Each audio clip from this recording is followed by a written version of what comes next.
Hey guys, so I have a little ghost story for you. I actually have plenty, but let's start off with this one. My one of my grandmothers is from Victoria, Mexico, and almost every summer me and her would head out there to visit my great grandparents. And we wouldn't just go in the summer, but it was kind of our thing. We would go the summer, or sometimes she would take my other cousins with her, or we'd just all go together, or sometimes she picked who went. Um, and at my great grandmother's house and my great grandfather's house, they had in the back of their house there was chickens and then there was a shed. And I remember always being really drawn to the shed. And I would go outside with the pretense of playing with the baby chicks. Um, and I would try to sneak on over to the shed. um, I would always hear somebody telling me in Spanish, like, ven aquí, ven aquí, like, come here, come here. And I would start heading out there, getting closer and closer. And my great grandmother would start yelling at me in Spanish, of course, get inside, get away from the shed, get away from my shed.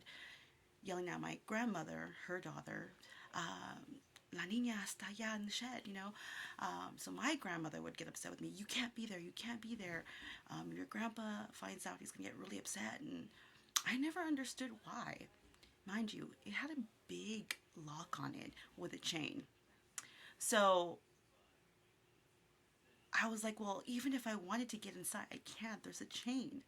I was always really curious why it was so taboo to be anywhere near that shed. So we just spent a lot of time outside in the backyard, and it was well, it wasn't very large, but it wasn't small either. It was enough for for us to have the chickens and the shed and some other little parts there. I remember telling my grandmother that I would hear somebody calling my name and telling me to go towards the shed. And my grandmother would just give me this really weird look, and she would kind of reprimand me and tell me, I told you not to go to that shed. Don't go there. Don't go to the shed anymore. And I've always been very rebellious, Team Aquarius. So I would always try to like sneak my way to the shed. And I would hear that voice of a man kind of calling me to go to the shed. And I remember getting close to the shed a few times, and I would see somebody pacing back and forth, like the shadow, because it was kind of like a gap where you could see. So I would see a shadow pacing back and forth, and I would tell my grandma, "There's a man in there," and she would just give me the weirdest look. She's like, "No one's there. No one's there." And I told you not to go anywhere near the shed. And I was like, "I didn't." And she's like, "Yes, you did, because how would you see that if you are saying you saw that? You had to get somewhat close to it because you can still kind of see through a little bit." And she would get really upset with me, but I would still go. So, um, with the years passing by, I kind of learned I need to stay away from the shed for whatever reason it was. But I remember this one time where uh, my curiosity got the best of me, like it usually does. But remember, curiosity killed the cat. So it was kind of late already. And I figured, I'm like, well, my grandparents are asleep, all of them. So I'm just going to sneak outside and uh, see if I can kind of snoop around in the shed. And again, it still had that big chain and that lock. Um, and there was like a little bit of light from the neighbors, so I could still kind of like see a little bit. So I was like, okay, I'll be able to like look a little bit, but um, and I go outside, and I was like, I'm gonna find a way to just like try to kind of pry this open a little bit, just to kind of like get in there a little bit. I did that, and I saw the silhouette of a man hanging. And I freaked out.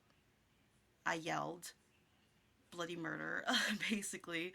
My grandmother and my great grandmother were like, "What's going on?" My grandpa, like, "What happened? Do you see me outside?" They're like, "What happened?" And I told my grandmother, "There's a man hanging in the shed."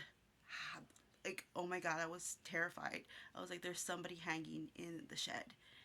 And they all looked at each other. I went back inside. My grandma's like, "You have to eat something sweet," because it's kind of a thing we do to like to kind of calm your nerves, you know. Well, like I guess Latino folklore.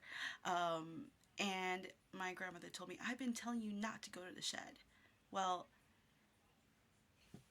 they ended up telling me the story that there was a man, prior owner to the place, who actually hanged himself many, many years ago in that shed. Um, and they just, they just kept it because it would store things in there anyways. But they've always felt like something kind of eerie and weird about it. My grandpa never really got rid of it, so they were just like, as long as nobody really messes with it. He was the only one who was allowed to go in there. Not even my great grandmother, his wife, would go in there. But they told me the story that some man had hanged himself in the shed, and that's why they've always wanted to keep me and my cousins away from the shed. And I don't know if my cousins ever um, had an experience like that, um, or if they ever heard a noise, or if my great grandparents ever told them. But yeah, so lesson learned. Uh, but yeah, it was really crazy.